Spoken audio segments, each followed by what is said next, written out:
Good afternoon, everyone. It's May 13th, 2019. World War III, a top Iranian official taunts Trump. They are not ready for a war, especially when Israel is within our range. I haven't talked a whole lot about war lately, at least not,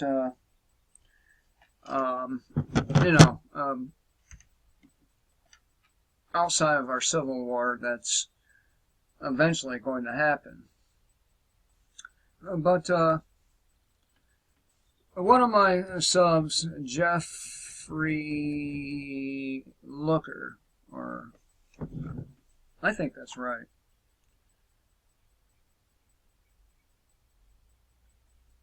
I think that's right. He was talking about in one of the comments how Fox News had some broad on there saying how Iran needs to get in line with the New World Order. She didn't use that term, but that's what she meant.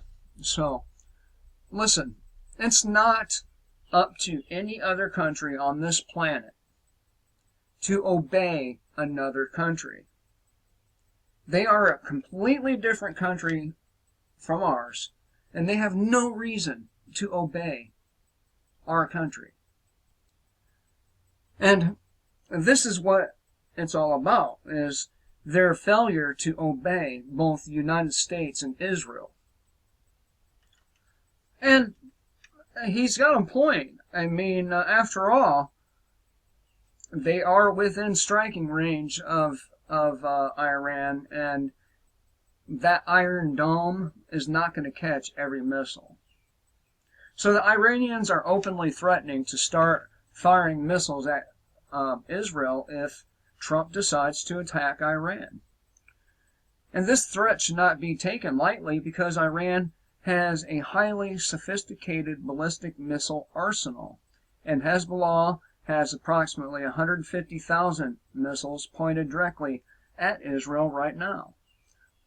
Okay, before I get started all the way here, I'd like to point out that this article is written by Michael Schneider, who is,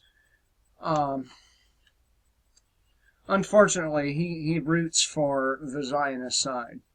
I don't root for any side. Okay?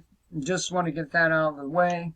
And by the way, if you like my content, please do sub, thumbs up, share, and I have a PayPal and 2 Discord links below. Now,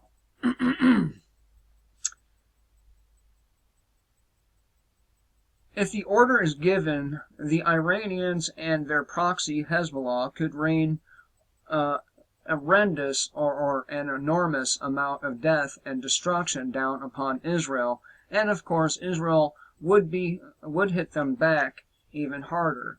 Well, that's depending on if Israel's able to hit them back afterward. I hate people who are so fucking biased. It makes me so sick. We are talking about a scenario that could potentially trigger World War III, and the Iranians apparently believe that the possibility of such outcome will keep Trump from taking military action against them. The following comes from the Times of Israel. And if he's quoting the Times of Israel, man, you know he's got Zionist dick all in his mouth. But I digress. The senior Iranian official on Sunday dismissed the U.S. military buildup in the region as psychological warfare, saying that the U.S. will not attack for fear of provoking an Iranian assault on Israel. In quotes, the U.S. military forces deployment in the Persian Gulf is more of the nature of a psychological warfare. They're not ready for a war, especially when Israel is within our range. Iranian Parliament Vice Speaker Ali Mahatani, whatever his fucking name is. Vice Speaker is all we need to know. In addition to its own missiles, Iranian proxy like Hezbollah in Lebanon and the Palestinian Islamic Jihad in the Gaza Strip have hundreds of thousands of rockets aimed at Israel. And I don't feel sorry for Israel. I don't. They go around the world bullying everybody just like the United States does. How can I feel sorry for people who die in a war when they volunteer to go to these wars and fight for evil?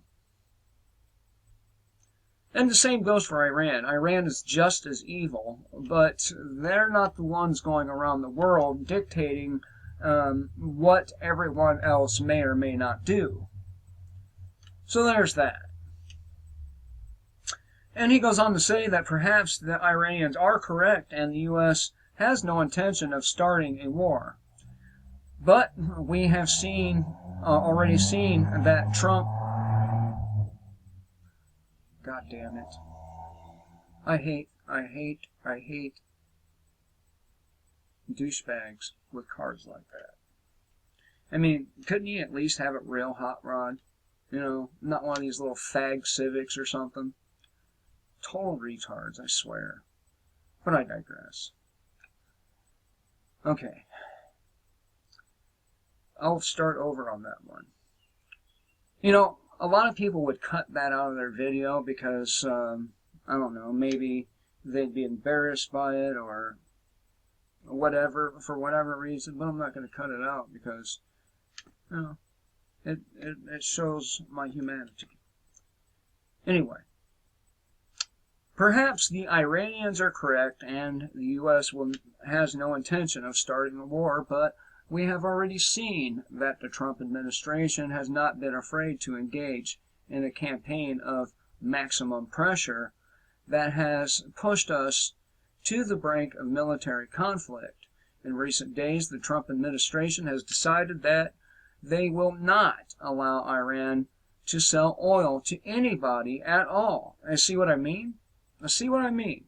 Who the fuck is the United States to dictate who can buy oil from Iran?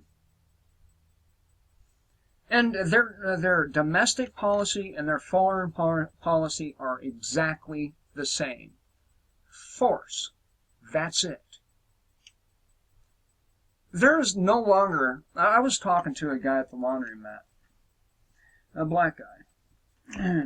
You could tell he was undereducated and street smart, though. And we were talking about... Well, first he said, you know, I'm going to be real with you. I was always taught to not mess around with your kind. And I bet you were taught the same thing. And I was like, no, actually, I was never taught that. I was never taught to not be friends or communicate or be around black people. I was never taught that. But he straight up admitted that all his life he'd been taught not to go around white folks. And I made a really fucked up point to him that you know, I was friends with black people for the longest time, and when I got close to these people, you know, we were hanging out and you know, we spent a lot of time together. That I'd always end up backstabbed by them. But the truth of the matter is, I've been backstabbed by just as many white people. That's why I don't fuck with anybody. You can't trust no one. Okay, back to this shit.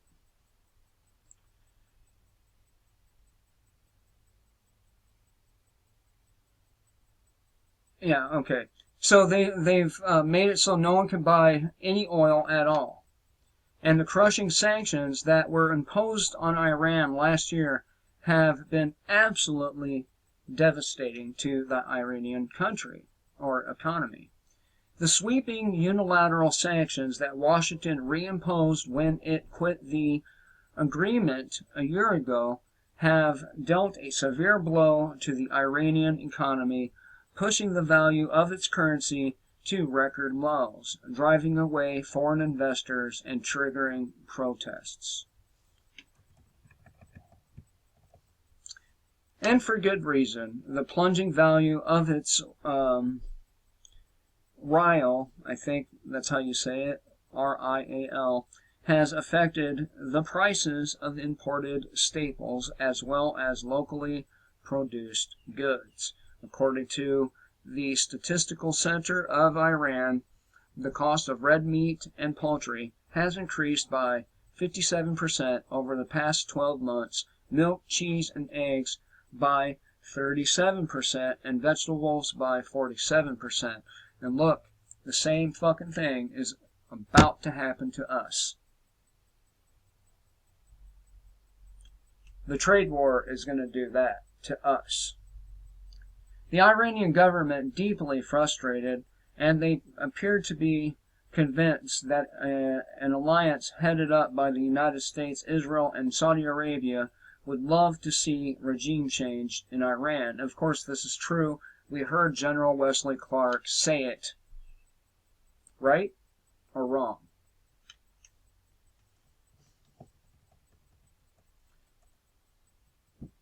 So, you know, this is nothing new. This is no new tactic. And again, it's not our job to police the world and tell people, well, it's not supposed to be anyway, and to tell other nations what they may or may not buy, who they may and may not sell to, buy from. It's just ridiculous. And I think every one of you who watch my videos knows this. Now, see, that's the problem with power right there. You give someone a little bit of power, they take way more than they're ever given. And this is why we shouldn't be giving other humans power over us. Or anyone else for that matter. No machine, no human, not even a god. We need to think for ourselves. And we stopped doing that a long time ago. Long time ago. And it's going to end badly for us as a result. Unfortunately. So, in short, be looking for conflict in the Middle East to happen, because it's going to. It is a predetermined, programmed event. And that programming is being followed to the T. Till next time, kill the state before the state kills you.